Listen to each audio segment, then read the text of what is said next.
भाई भगवान से डर के जीने वाला इंसान हूँ यार मैं, मेरे को झूठ बोल के कोई फ़ायदा नहीं है। मैं आपको सच्ची सच्ची बोलूँगा, जो भी बोलूँगा। भाई जितने भी बच्चों का 12th का रिजल्ट आया है, ठीक है, जिनके खराब मार्क्स आए हैं 12th में, 75 का क्राइटेरिया फुलफिल नहीं हो पा रहा है, या फिर ऐसे स्टूडेंट्स हैं जो कंपार्टमेंट आ गई है, आरटी आ गई है, बहुत ज़्यादा नेगेटिव होकर रखे हैं, दिमाग परेशान है, 70 तरह की वीडियो आ रही हैं, है ना, पूरा डिप्रेस्ड हो रखे हैं, टोटल नेगेटिव माहौल हो रखा है। उधर एक नई कहानी और चली है कि अरे आरटी कंपार्टमेंट से कुछ नहीं होता भाई, एनआईएस का फॉर्म भर दो। भाई एनआईएस से अगर तूने 12th कर लेना, तेरे मुँह पर थू है भाई, मैं सही बता रहा हूँ। जिनका कुछ नहीं होता ना वो जाते हैं उधर को, ठीक है ना। तूने अगर 10th में बढ़िया किया है, तेरा 12th में सब कुछ अच्छा गया है, भाई तेरे को भगवान ने ये 1.5-2 महीने का टाइम दिया है। मैं तेरे को सही बता रहा हूँ, कोई भी पिक्चर उठा के देख लो, धुरंधर को उठा के देख लो, हीरो की ना एक स्टोरी होती है, पास्ट स्टोरी, जो उसको हीरो बनाती है। तो तुम्हारे पास ना एक स्टोरी है, एक पेन है भाई, ये तुम्हारे हीरो बना देगी। तुमने आज तक जो नहीं उखाड़ा है ना, तुम अब उखाड़ दोगे, मैं तुम्हें सही बता रहा हूँ। और ऐसे करके ये कब 2 महीने निकलेंगे, कितनी खतरनाक प्रिपरेशन होगी और बेहतरीन होगा। मतलब आपने ये सोच रखा ना कि अरे यार नहीं हुआ तो, अबे होगा भाई। 99.99999% चांसेस हैं कि आपने जो सोचा है वो होगा। पूरी जान लगानी है।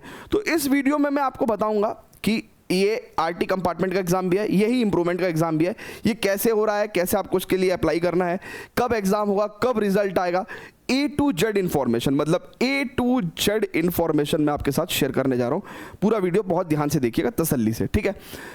सबसे पहले तो LOC, लिस्ट ऑफ कैंडिडेट्स, ये स्कूल के द्वारा भरा जाएगा भाई, ठीक है, ये स्कूल के द्वारा भरा जाएगा, ठीक है। तो आपको अपने स्कूल के कांटेक्ट में रहना है, राइट। कब? 2 जून से भरना शुरू हो जाएगा भाई। 2 जून से ये फॉर्म आपके भरने शुरू हो जाएंगे, ठीक है। From 2 June school submit the list of candidates online. School वाले जितने भी कैंडिडेट्स होंगे उनको ऑनलाइन फिल करते हैं। हर स्कूल का जो CBSE एफिलिएटेड स्कूल होता है, उनका CBSE में एक अकाउंट होता है जहां से वो अपने फॉर्म भर सकते हैं, ठीक है। तो स्कूल वाले आपकी लिस्ट ऑफ कैंडिडेट्स बनाएंगे, ठीक है ना। आपका नाम उसमें इंक्लूड होना चाहिए, तो आप अपना नाम उसमें इंक्लूड करवा लें, ठीक है।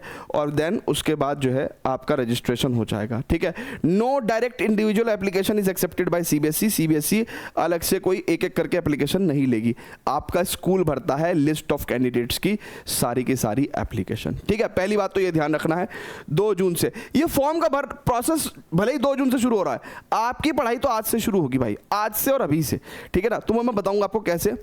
हु कैन अप्लाई, देखिए उसने कहा कि भाई इंप्रूवमेंट सीकर्स मतलब जिनके मान के चलो 50-55 नंबर आए हैं भाई, वो 75 करना चाह रहे हैं अपने, ठीक है ना। तो इंप्रूवमेंट करना चाह रहे हैं, उनके पास एक बहुत अच्छी तरीका क्या है कि वो अभी के अभी इंप्रूवमेंट कर सकते हैं। मतलब वो अभी के अभी इंप्रूवमेंट कर सकते हैं, अदरवाइज फिर उनको नेक्स्ट ईयर पेपर देना पड़ेगा, है ना, इंप्रूवमेंट के लिए।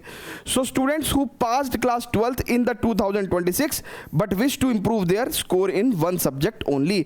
सिर्फ आप एक सब्जेक्ट का इंप्रूवमेंट भर सकते हैं, राइट है क्या। तो वो चाहे आप मैथ्स में इंप्रूव करना चाहते हैं, चाहे फिजिक्स में, वो आप कंपार्टमेंट वालों के साथ ही दे सकते हैं इंप्रूवमेंट का पेपर, सिर्फ एक सब्जेक्ट का। आपको सारे सब्जेक्ट का देना है तो फिर वो अगले साल होगा, राइट है क्या। Compartment 2026, so students who appeared in class 12 2026 and are placed in compartment category, जिनका RT आया है, ठीक है। तो जिनका अभी बेसिकली मान के चलो भाई कंपार्टमेंट आ गया था, ठीक है, तो वो 2026 वाले बच्चे जो है कंपार्टमेंट दे सकते हैं। इसके अलावा कंपार्टमेंट 2025 वाले, तो कोई बच्चे की अगर मान लो पिछले साल RT आई होगी, ठीक है, तो वो उसने पिछले साल वाला कंपार्टमेंट दिया होगा, तो CBSE 3 चांस देती है, ठीक है। मान के चलो उसने तब दिया होगा, उसके बाद उसने इस साल बोर्ड्स वाला पेपर दिया होगा, मान लो उसका उसमें भी क्लियर नहीं हुआ, तो इस साल वाला अब कंपार्टमेंट देगा, है ना। बट ये वो बच्चे हैं भैया, मतलब जो मतलब ऐसा मुझे मुश्किल से लगता है कि ये वाले तो 2-4-5 बच्चे ही पेपर भरते होंगे ना, ऐसा, ठीक है ना। ये नेग्लिजिबल वो है, बस CBSE तो एक ऑप्शन खोल के रखती है कि हाँ भाई अगर आप चाहो तो ऐसा भी दे सकते हो, बट ये तो मुझे लगता नहीं कि कोई भरता भी होगा, इस कैटेगरी तक तो कोई नहीं पहुंचता होगा, सबका अपना कंपार्टमेंट ही क्लियर हो जाता है, ठीक है। ओके, तो अपियर इन एग्जाम 15 जुलाई को, तो भाई 15 जुलाई को single day single subject exam होता है आपका, ठीक है। सेम सिलेबस रहेगा, जो आपका सिलेबस था ना भैया, सेम सिलेबस रहेगा, सेम पैटर्न रहेगा, जैसे मार्च वाला मेन एग्जाम था उसी का पैटर्न रहेगा। वही MCQs, short long answer questions, case study questions, वही 3 घंटे का पेपर, वही 30 मिनट पहले आपको पहुंचना है, वही ब्लू ब्लैक पेन आपको यूज करना है, सेम सब कुछ, ठीक है ना। तो 15 जुलाई को भाई आपको पेपर में अपियर होना है, ठीक है। रिजल्ट कब आता है? अच्छा, अच्छा, admit card and exam centre, CBSE generally एक नियर बाई सेंटर अलॉट करती है ना। तो जो बड़े शहर हैं, है ना, जैसे हमारा शहर है मुजफ्फरनगर, तो सारे कंपार्टमेंट वाले बच्चों का सेंटर यहीं लग जाएगा, ठीक है ना। लेकिन मान लो कोई छोटे शहर से है ना, जैसे तुम्हारा शहर हो गया तो नियर बाई सेंटर लगा देते हैं ना, तो don't worry at all. Collect your admit card from the school, तो स्कूल से एडमिट कार्ड आपको मिल जाएगा। On exam day carry admit card plus valid photo ID, है ना। सो सिर्फ इतना सा काम आपको करना है, जो कि कॉमन सी बात है, अंडरस्टूड है। रिजल्ट भाई साहब इसका बहुत जल्दी आता है। 15 जुलाई को आप पेपर देते हो, अगस्त के पहले हफ्ते में। उसका रीज़न है, अगस्त में पहले हफ्ते में पेपर का रिजल्ट देने का रीज़न ये है क्योंकि जनरली अगस्त तक एडमिशन्स चलते हैं सभी कॉलेजेस में, और आपका साल खराब नहीं होगा, है ना। तो सीबीएसई को भी इस बात का पता है कि बच्चे का साल खराब हो गया तो दिक्कत है, ठीक है। तो इसलिए अगस्त के पहले हफ्ते में ही रिजल्ट आ जाता है, तो आप वहाँ की मार्कशीट को लगा के अपना एडमिशन ले सकते हैं। तो compartment exam replace RT fail online, ठीक है। So basically revise marksheet is issued, तो रिवाइज मार्कशीट इशू हो जाएगी। No year lost, same academic session में ही आपका एडमिशन हो जाएगा, ठीक है। क्लियर है क्या भैया, इतनी सी बात। अच्छा, अब ये जो मैंने सारी जानकारी बताई कि भाई इन बातों का ध्यान रखना है। 2 जून से आपको स्कूल में अपना फॉर्म भरना है, ठीक है, और 15 जुलाई को पेपर है, अगस्त के पहले हफ्ते में रिजल्ट आ जाता है। ये 2-3 बातें आपको दिमाग में रखनी है, ठीक है। स्कूल वालों के पास 2 जून को ही पहुंच जाना, एकदम ऐसे कि सर जी हमारा फॉर्म भर दो, हम एकदम आ गए हैं, ठीक है ना। बदतमीजी नहीं करना, ठीक है भाई साहब। ये जो टाइम है, मतलब मैं मान के चल रहा हूँ कि अगर कोई बच्चा आज, क्योंकि बच्चे भी तो पता क्या है, अभी भी बाज नहीं आ रहे। जिस दिन मान के चलो रिजल्ट आया उस दिन तो परेशान थे, उसके बाद अगले दिन से वो नए नए प्लान ढूंढने लगते हैं, ठीक है ना। भाई आप मेहनत करो, कोशिश करो। आप ये मान के चलो, अगर मान लो अगर आप आज से पढ़ रहे हो, कल से पढ़ रहे हो, या 21 तारीख से भी पढ़ रहे हो, तो आपके पास 10 दिन मई के, 30 दिन जून के, ठीक है, 40 दिन और लगभग 15 दिन जुलाई के। बट मैं कह रहा हूं कि आप 45 दिन में ही सिलेबस कंप्लीट कर लो, राइट। 45 दिन में सिलेबस कंप्लीट कर लो, जिससे कि बाद के जो 10 दिन होंगे उसमें आप जो गेस्ट पेपर्स हैं, है ना, सैम्पल पेपर्स हैं, उनकी प्रैक्टिस करो। Practice, revision. तो इजी वाले चैप्टर्स भाई सारे पहले कर लेना, ठीक है। मैं आपको बता रहा हूँ ये बहुत इजी चैप्टर्स है। मैट्रिक्स, डिटरमिनेंट्स, वेक्टर अगर आपने नहीं पढ़ा था बोर्ड्स में, पढ़ लो भाई, बहुत ईजी है। 3D ज्योमेट्री पहले होता था बहुत टफ, अब तो गिने चुने फॉर्मूले, गिने चुने क्वेश्चंस, ठीक है। उसके बाद लीनियर प्रोग्रामिंग सस्ता चैप्टर है, आईटीएफ सस्ता चैप्टर है। प्रोबेबिलिटी वैसे टफ होती है लेकिन बोर्ड्स में जो आती है वो आसान होती है। एनसीईआरटी से सिमिलर क्वेश्चंस ही पूछे जाते हैं, ये इजी चैप्टर्स हैं, ठीक है। उसके बाद ये थोड़े से मॉडरेट चैप्टर्स हैं, ठीक है, इनको आपको निपटाना है, इतना टाइम देना है जितना मैंने लिख रखा है, और ये हो जाएगा। अगर कोई बच्चा का कंटिन्यूटी एंड डिफरेंशिएबिलिटी 5 दिन में नहीं होगा, अबे भाई तेरे पास कोई काम ही नहीं है करने को यार, दबा के पढ़ यार, दबा के पढ़। 2 घंटे 4 घंटे 5 घंटे 6 घंटे पढ़ ले, ठीक है ना। एओडी है, इंटीग्रेशन है, अच्छा एओआई और डिफरेंशियल इक्वेशन इतने आसान चैप्टर्स हैं, 2-2 3-3 दिन के अंदर ये खत्म हो जा रहे हैं, ठीक है। फिर रिलेशन फंक्शन 4 दिन का, जबकि बैकअप भी रखा है इन 45 डेज में। तो मान लो किसी चैप्टर में 1-2 दिन का समय ज़्यादा भी लगा तो भी आप इसको खत्म कर सकते हो, ठीक है। और भाई मैंने आपके लिए, ठीक है, कंपार्टमेंट स्पेशल एक बैच भी बना दिया है, ठीक है। और इसको क्योंकि इस बार सीबीएसई ने 12th मैथमेटिक्स में कंपार्टमेंट भी बहुत बच्चों की दे रखी है, तो मोर देन अभी भी 500+ स्टूडेंट्स इसको ज्वाइन करके पढ़ाई करना चालू कर चुके हैं। मतलब मैं आपको बता रहा हूँ, ये हमने शायद जिस दिन रिजल्ट आया था ना, उस दिन से अगले दिन हमने अनाउंस कर दिया था, उसके बाद बच्चों ने मतलब लेके पढ़ना चालू कर दिया है। तो अपना इसको ज्वाइन कर लें भाई, ठीक है। इसको क्यों ज्वाइन करना है? क्योंकि अब आपको चक्कर में नहीं पड़ना है। ये यूट्यूब के जो प्रलोभन के चक्कर में आप पढ़ते थे, ये उल्टी सीधी वीडियो देख देख के जो है आपके कंपार्टमेंट आ गई, अब चक्कर में नहीं पड़ना भाई। अब आपको पढ़ना है, दबा के पढ़ना है, तो उसका एक सेपरेट एनवायरनमेंट है। इसका किसी के भरोसे मत रहो, अपना कोर्स ज्वाइन करो, अपना पढ़ाई करो, रात दिन करके पढ़ाई करो, ठीक है।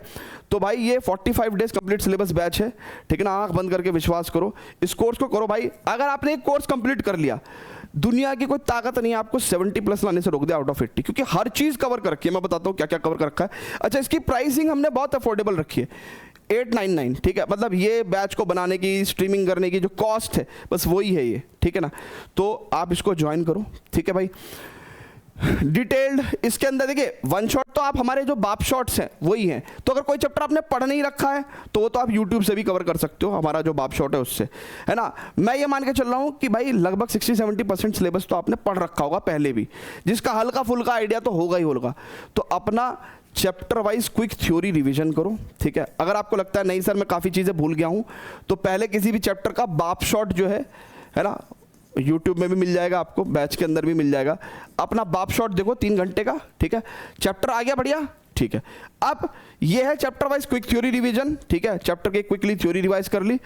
Chapter wise most important NCERT question, पूरी एनसीईआरटी करने की जरूरत नहीं है, क्योंकि अभी भी अगर आपके दिमाग में वही खुरापात रही ना, मैं तो एक एक चीज करूंगा, एक एक चीज करूंगा, फिर तू गड्ढे में कूदेगा, फिर तू बेटा गिरेगा, ठीक है। तो ज्यादा रिस्क लेने का टाइम नहीं है, 40-45 दिन के अंदर ही गेम खेलना है। तो most important NCERT questions, most important MCQs, कौन से? बोर्ड्स के एग्जाम्पलर के सारे MCQs, plus most important PYQs, ठीक है ना, सारे कवर कर दिया हमने। Most important case study questions, कौन से वाले? जो बोर्ड्स ने इशू कर रखे थे, जो प्रीवियस ईयर के क्वेश्चन पेपर में से है, वो सारे case study questions. Most important miscellaneous questions, सारी मिसलेनियस करने की जरूरत नहीं है, मोस्ट इंपॉर्टेंट मिसलेनियस क्वेश्चन करो। उसके बाद कंपार्टमेंट के हम स्पेशल गेस्ट पेपर देंगे आपको, मतलब ऐसे गेस्ट पेपर जो पिछले 10 साल के कंपार्टमेंट पेपर का एनालिसिस करके कि भाई ऐसा आता है कंपार्टमेंट पेपर, वैसे गेस्ट पेपर्स। तो हूबहू काफ़ी क्वेश्चंस तो बिल्कुल वैसे मिलने के चांसेस भी रहेंगे आपके, ठीक है। बाकी हम लोग लाइव डाउट सेशंस लेंगे, है ना। तो ये पूरा का पूरा कोर्स आपका रिकॉर्डेड रहेगा। उसके पीछे रीजन है, लाइव की एक लिमिटेशन है, रिकॉर्डेड की कोई लिमिटेशन नहीं। आप 4 घंटे एक दिन में पढ़ लो, भाई जरूरी थोड़ी है दूसरा बच्चा 1 घंटा पढ़ेगा तो मैं 1 घंटा ही पढ़ूंगा। 4 घंटे पढ़ो, 5 घंटे पढ़ो, ठीक है ना, लेकिन खत्म करो, है ना, ये सारी चीजें खत्म करो और थ्योरी से ज्यादा क्वेश्चंस पर फोकस करो। थ्योरी से भला नहीं होगा आपका, क्योंकि आपके पेपर में आएंगे 38 क्वेश्चन, क्वेश्चन से भला होगा। तो क्वेश्चन पे ज्यादा फोकस करो, दबा के प्रैक्टिस करो, पूरी जल्दी से खत्म करके फिर 1 बार रिवीजन, 2 बार रिवीजन, क्योंकि अभी ना ये मामला जान पे से आ गया है ना, मतलब एकदम पानी यहाँ तक आ गया है। तो ये हमें एकदम पूरी कोशिश करके, है ना, डू और डाई वाला जो मोड होता है ना, उस वाले मोड में आके अपनी पढ़ाई करनी है आपको, ठीक है। तो इसको ले लो। बाकी कोई प्रॉब्लम होगी ना, इस नंबर पे आप व्हाट्सएप मैसेज ड्रॉप करोगे ना, तो आपसे बात हो जाएगी। जो भी आपके जो डाउट होंगे, है ना, वो बता देंगे आपको कि भाई क्या क्या डाउट्स हैं आपके, उसकी जवाब दे देंगे, ठीक है। मान लो कोई ऐसी चीज़ है जो मेरे पास तक पहुंचनी है, तो वो मेरे पास तक पहुंचा देते हैं कि सर जो बच्चा है वो ये पूछ रहा है, तो मैं उसका जवाब दे देता हूँ, ठीक है। लेकिन भाई लग जाओ, मैंने आपको पूरी की पूरी स्कीम बता दी है। और जो कंपार्टमेंट वाले बच्चों के अलावा भी इंप्रूवमेंट वाले बच्चे हैं, भाई आप भी यही कर लोगे ना, क्योंकि इंप्रूव करके आप 80 में से 105 तो ले नहीं आओगे, 80 में से 70 प्लस ही लाना चाहोगे आप भी। तो इंप्रूवमेंट वाले बच्चे भी इसको ले सकते हैं, है ना। इसकी बैच की जो क्वालिटी है ना, वो ऐसा नहीं है वो बेसिक, ये बैच की क्वालिटी हमने वही बनाई है कि 80 में से 70 प्लस लाएंगे। कोई बच्चा अगर 0 पे है तो 0 से 70 प्लस पे कैसे जाए, उस हिसाब से बनाया हुआ है बैच, ठीक है। तो इंप्रूवमेंट वाले भी ले सकते हैं। बाकी कोई कमी रही होगी, कोई इन्फॉर्मेशन मैंने मिस करी होगी, तो इस वीडियो के नीचे कमेंट करके मुझे बता देना, है ना। सी यू ऑल बच्चों, love you all, bye bye.